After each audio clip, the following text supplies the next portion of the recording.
Periodo bizantino. Contexto político, social y religioso que desarrollaron el arte bizantino.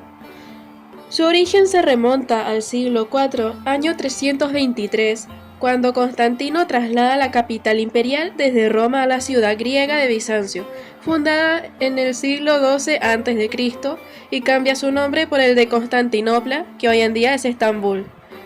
En el año 395, Teodosio divide entre sus dos hijos el imperio, entonces el mundo griego queda separado del latino. Las provincias orientales permanecen como herederas del legado cultural romano, que se funda así con el helenístico. En ellas, la antigüedad clásica sigue viva durante un largo periodo y por ello el arte no evoluciona como en el occidente. En el sistema teocrático del Imperio bizantino se concibe como reflejo del mundo celestial. Si hay un solo Dios, hay una sola autoridad, que es el emperador, quien además de afirmar su soberanía, tiene que propagar la fe. La división política del Imperio romano tiene como consecuencia el fin de la unidad cristiana, pues se establecen dos iglesias, la oriental, que es la ortodoxa, y la católica, que es la occidental. La católica admitía al Papa u obispo de Roma como máxima autoridad, manteniéndose independiente de lo civil. La ortodoxa identifica lo político y lo religioso, siendo el emperador y el patriarca los representantes de Dios en la tierra. El Imperio bizantino tiene su expansión y estabilidad con Justiniano en 482 y 565, emperador desde 527. Poder político y religioso de la época. El monarca interviene en asuntos religiosos, que es césaropapismo. Era un estado teocrático, por lo tanto, el emperador tenía poder político y religioso. Cuando Constantino asumió el control del Imperio Romano Oriental, puso fin a la persecución de los cristianos por medio del Edicto de Milán, año 313, y adoptó al cristianismo como religión de su corte. El arte se convirtió en un medio de propaganda política y religiosa regido por normas estrictas. Se evidencia en el mosaico de Justiniano y su séquito en la iglesia de San Vitale de Rávena. Diferencias del arte bizantino y romano. En el arte bizantino se refleja el mundo espiritual y exaltación de lo religioso, que es herencia del paleocristiano. El arte es consagrado a Dios. En la arquitectura se valora el espacio continuo, dinámico, con efecto de infinitud en relación con la divinidad. Y en el arte romano hay exaltación del Estado romano y poder político. Por ejemplo, en la arquitectura se demostró el poder del Estado con construcciones de uso público y amplios espacios. Se evidenciaba la representación del mundo físico. Prevalece orden, división y estatismo. Y ahora voy a mencionar las influencias en el arte bizantino de la arquitectura de las iglesias y en las catedrales de la época y sus principales elementos arquitectónicos. Justiniano dirigió el programa de construcciones porque esa era su forma ideal de controlar su poder. Los elementos arquitectónicos utilizados para los edificios religiosos y civiles en la arquitectura bizantina fue el uso del ladrillo como material de construcción, disimulado en el exterior por lajas de piedra y suntuosos mosaicos en el interior. Con las pechinas se logra una forma circular donde descansa la cúpula. Son triángulos esféricos y se hallan sobre los ángulos, que facilita el paso de la planta cuadrada a la circular de la cúpula. Así fue el sostenimiento de las bóvedas, la cúpula sobre las pechinas. En el caso de las plantas arquitectónicas, fueron centralizadas y cruz griega. Poseen atrio o nártex de origen paleocristiano. Está el presbiterio, precedido de iconostasio. Sobre ese cerramiento calado se colocaban los iconos pintados. Los templos eran pequeñas producciones de los cosmos. ¿Qué quiero decir con esto? Que, por ejemplo, la planta simbolizaba la tierra. La cúpula, bóveda, pechinas y pilares sobre las que descansaba el peso de la cubierta simbolizaban los 4 puntos cardinales. Las basílicas eran empleadas como mercados cubiertos y tribunales públicos de justicia.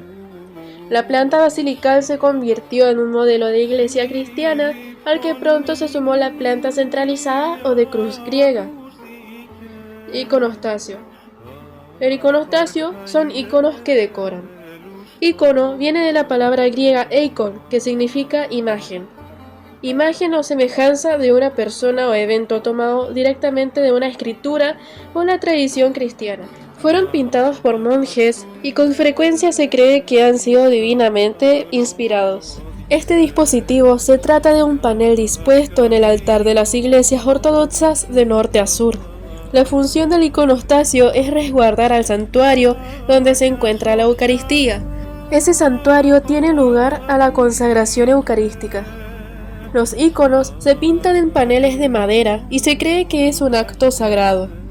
Cuando los íconos estaban terminados, se los colgaba en el iconostasio, que es una pantalla de madera que divide la nave de la iglesia.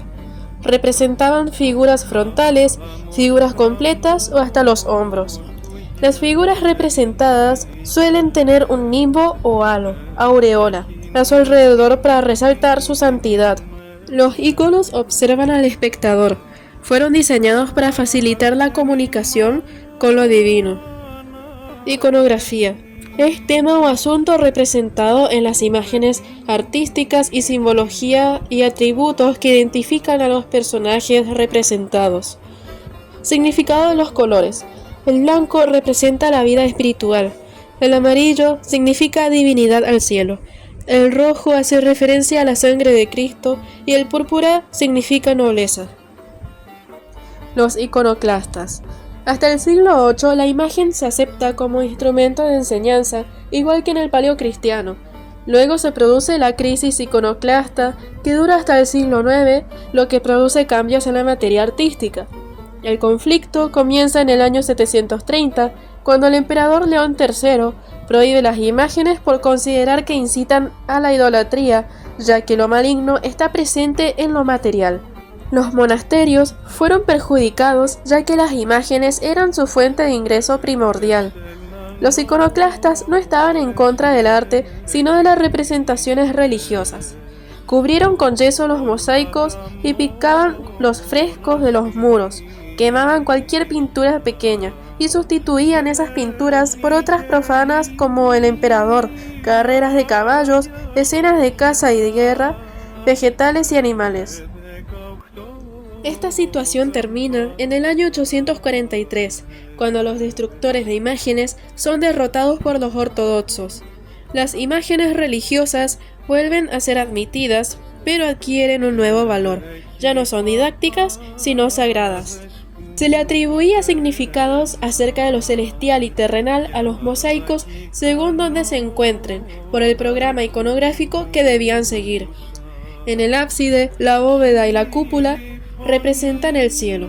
El suelo y el arranque de los arcos representa la tierra. Cristo Pantocrátor, en centro del ábside como de la cúpula, presente en toda la humanidad, Señor y Juez de las cosas. Representado dentro de un círculo, mandorla, simboliza lo eterno. Acompañado de ángeles o profetas tetramorfos, se alojan en las pechinas de la cúpula principal, también los 4 evangelistas. Ahora voy a hablar sobre la escultura bizantina y sus características principales. Es derivación del arte romano. Las esculturas son frontales y hieráticas. Hay preferencia del bajorrelieve. Se trabajó sobre marfil, plata y bronce. Los ojos son grandes y mirando hacia lo alto. Carecían de sentido de realidad y naturalidad y estaba también caracterizado por la estilización de la figura. La figura exenta tendió a desaparecer y destacaron los relieves en marfil, la plata para relicarios y mármol para los capiteles. Las figuras se caracterizaron por el esquematismo con caras estereotipadas y sin expresión. Se conoce como dípticos a ciertas placas de marfil, madera o de metal, decoradas con relieves o pinturas y unidas de modo que puedan plegarse como las tapas de un libro. Si constan de 3 hojas, se denominan trípticos, y si tienen más, se les dice polípticos. Por extensión se llama también dípticos, trípticos y polípticos a los cuadros divididos en compartimientos, aunque sean de notables dimensiones y no pueden plegarse.